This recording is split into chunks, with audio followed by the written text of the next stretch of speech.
In this video, I'm going to cover everything that's important about map in JavaScript. I am also going to discuss in depth about the differences between map and object and why to use one over the other. So what is a map? A map is a collection of keyed data items similar to an object but with some major differences.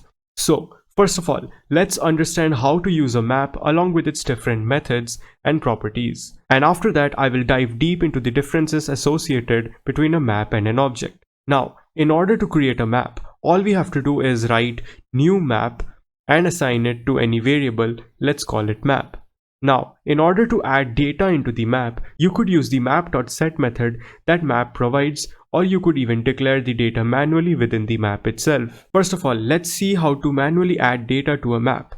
All we have to do is write an array of arrays where each array will have two values denoting the key and value. So here, 1 is the key and A is the value. You can see the output upon console logging the map in the screen. You can add multiple information or data within the map by making use of multiple arrays within the map array having the key value structure, something like this. So now, this map will contain all of these 4 data in key value format. Pretty simple, right? Now let's see how to add data into the map using the set method.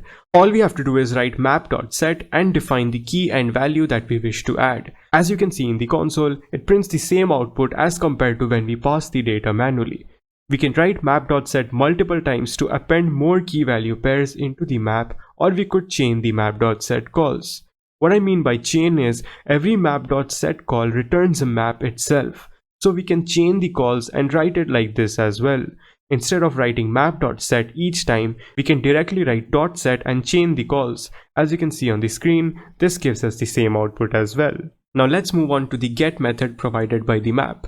A get method returns or gets the value in a map depending upon the key that we provided. So if I want the value assigned to key 1 in the map we have currently, all I have to write is map.get and pass the value of the key, which is 1 in this case. And as you can see in the console, it returns its associated value as well. Also note that if the key we pass to the get method isn't present in the map, then it returns undefined. Now, the next method a map provides us is the has method. The has method takes a key as an argument and returns true if the key exists in the map and false if it doesn't exist. So all we have to write is map.has and pass the key, and as you can see in the console, it returns true since the key exists. And if I pass a key that doesn't exist, you can see it returns false. Now let's dive into the delete method provided by a map. The delete method removes the value in a map based on the key passed as its argument. So all we have to write is map.delete and pass the key as an argument. And as you can see in the console, that particular value has disappeared from the map. The next method is the clear method. Using map.clear simply removes everything from the map. As you can see in the console, the map has no information within it now. And lastly, map also provides a size property. It returns the size of the map or the number of elements within the map. All you have to write is map.size and you can see the size of the map logged in the console. Now, let's dive deep into the major differences between a map and an object and why to use one over the other. So, the first difference is that the key in a map can actually be anything. In objects, the keys are always strings, but in map, it can be anything. For example, in the screen, you can see the map has two key value pairs where the keys are 1 and 2 respectively. The cool thing is, I can change the key to literally anything. So if I convert the key 1 to an object, it will still work. As you can see, the key 1 is replaced with an object having a key of A and value of 1. And this object key has a value of xplodivity in the map. And if I console log this, you can see in the map that the key is an object. I can even replace the object in the key with a boolean value, let's say true. Now as you can see in the console, the map has a key of true for the first entry, and this isn't a string true, but the actual boolean value true. This is extremely useful for cases where you would want to map from one object to another object. So for example, consider I have this user object created with the name set to xplodivity, and now I will add the user object as key within this map and give it a value of another object. Let's say age and set it to 1. So now if I console log this map, you can see that our map has an association between both the objects, which is the user key and the value with age property. And we can get the value from the map using map.get and by passing the user object as an argument to the method. So as you can see in the console, we get the user details. So this allows us to create a map that maps from a user to the user detail information from that user. And in this way, we don't have to contain a huge user object that contains all of these information together. Now, the second difference between a map and an object is the order. So basically, the order of the values in a map is always the same as the order that you add them into the map itself. Whereas with objects, there is no specific order.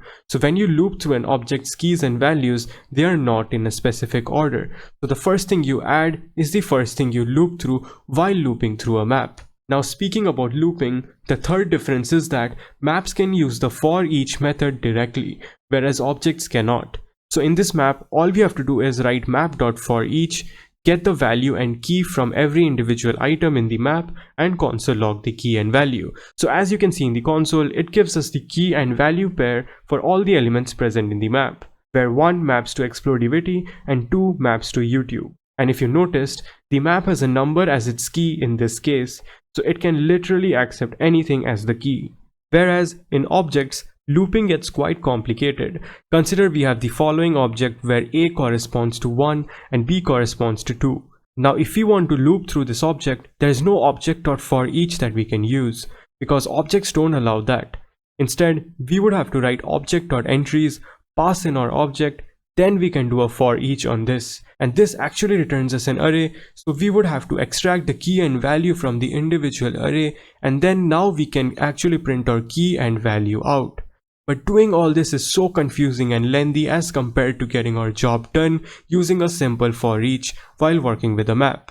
Now, the fourth difference is a map can use the size property to get the size or length of the map. So if I write map.size, then as you can see, it gives us the size of the map. Whereas in an object, there's no such size or length property. So we would have to loop through the contents of the object and count the number of elements manually, which is again so much work as compared to a map.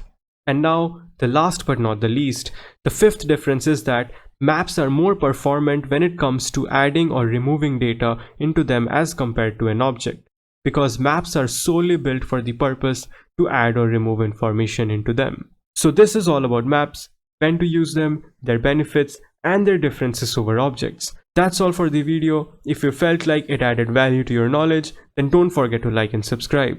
Stay tuned for more.